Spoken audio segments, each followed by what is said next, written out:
നമസ്കാരം. നീറ്റ് പരീക്ഷ ചോദ്യപേപ്പർ ചോർച്ചയെ ചൊല്ലി ഡൽഹിയിൽ നടന്നുവരുന്ന പ്രക്ഷോഭത്തിന് കാന്തല്ലൂർ IHRD കോളേജ് SFI യൂണിറ്റിൻ്റെ നേതൃത്വത്തിൽ ഐക്യദാർഢ്യം പ്രഖ്യാപിച്ചു. DYFI block secretary R. Karthik ഉദ്ഘാടനം ചെയ്തു. கோடிக்கணக்கான பேர் நீட் எக்ஸாமுக்கு வேண்டி போராடிக்கிட்டு இருக்காங்க. கோக்ரச்சுங்கிற பார்ட்டி யுவாக்களை சேர்த்து பிடிச்சு நீட் எக்ஸாமில் அனுமதி இருக்குது, நீட் எக்ஸாமோட கொஸ்டின் பேப்பர் எங்களுக்கு முன்னாடியே பல ஸ்டூடெண்ட்ஸ் கையிலும் கிடச்சி அதை பணத்துக்கும் காசுக்கும் வேண்டி வித்துக்கிட்டு இருக்காங்கன்னு சொல்லி இந்த பிரதிஷேதம் நடந்துக்கிட்டு இருந்துச்சு. இந்த பிரதிஷேதத்தை முன்னாடி பார்லிமெண்ட்ல நடக்கும்போது அங்குள்ள போலீஸ்காரங்களும் பிஜேபியோட சங்க பரிவாரர்களும் மாணவர்களை அடித்து துன்பப்படுத்துமான பிரச்சனைகள் நடைமுறைக்கு வந்து கொண்டிருந்தது.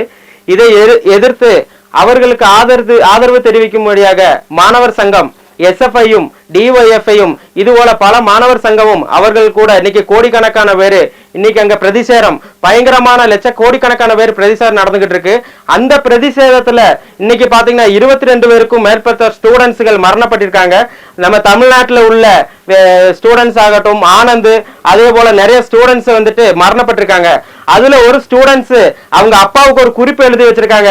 அது என்ன குறிப்புன்னு கேட்டா, நீட் எக்ஸாம்ல எங்க அப்பா என்னைய படிக்க வச்சு எங்க அப்பா அம்மா படிக்கல, எங்க பாட்டி தாத்தா படிக்கல, ஆனா என்னைய நல்ல ரீதிக்கு படிக்க வைக்கணும்னு சொல்லி அந்த நீட் எக்ஸாம்ல 8ஆம் கிளாஸ்ல இருந்து 12ஆம் கிளாஸ் வரை கோச்சிங் சென்டர் போய் நீட் எக்ஸாம் எங்க அப்பா சுமந்தும் வீட்டுல சாப்பாடாக்கி கொடுக்கிற பாவம் வருமானம் இல்லாத குடும்பத்துல சேர்ந்த எங்களை நீட் எக்ஸாம் எழுதி நல்ல ரீதிக்கு நல்ல ஒரு வித்தியார்த்தியோ நல்ல தொழில் கிடைக்க வேண்டி நீட் எக்ஸாம் படிக்க வைக்கும் போது அதே திருச்சி பிஜேபி மாதிரி சங்க பரிவாரர்கள் அந்த நீட் எக்ஸாமுக்குள்ள கொஸ்டின் பேப்பரை எடுத்து அங்க பணத்துக்கும் காசுக்கும் வேண்டி விற்கக்கூடிய சூழ்நிலை நடந்துகிட்டு இருக்கு.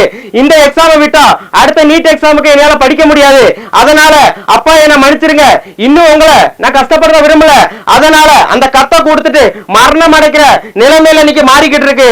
இன்னைக்கு கேரளத்துல படிச்சும் நல்ல வித்தியாசம் இருந்தும் இன்னைக்கு வேலை கிடைக்கலங்கிற சங்கடத்துல நம்ம பிறந்தது இந்தியாவில் சொல்றதுக்கு இன்னைக்கு எங்களுக்கு எல்லாம் கேவலமா இருக்கு.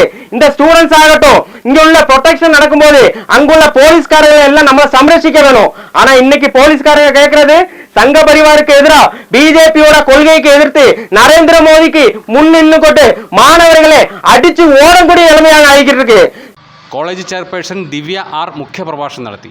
எத்தனை ஸ்டூடெண்ட்ஸ் பல வருஷமா கஷ்டப்பட்டு படித்த ஸ்டூடெண்ட்ஸோட ஃபியூச்சரே ஸ்பாயில் ஆயிருக்குது. அப்பவும் இந்த நீட் பேப்பர் லீக் ஆனதுக்கு பிஜேபியோ இல்லை எந்த ஒரு கட்சியுமே ஒரு ப்ரொட்டஸ்ட்டோ எதுவுமே நடத்தலை. ஸ்டூடெண்ட்ஸாக இறங்கி வந்து ப்ரொட்டஸ்ட் நடத்தியுமே அதை ஒரு நல்ல ரீதியில் கொண்டு போகாமல் அட்டாக் பண்ணி ஸ்டூடெண்ட்ஸை மோசமான ரீதியில் அடிச்சிருக்காங்க, அட்டாக் பண்ணியிருக்காங்க. அதுக்கெல்லாம் எதிர்த்து தான் இந்த SFI வந்துட்டு ஒரு ப்ரொட்டஸ்ட் நடத்துது.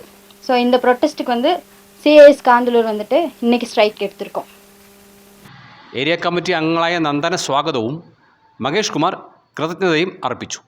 News desk Marayoor vision.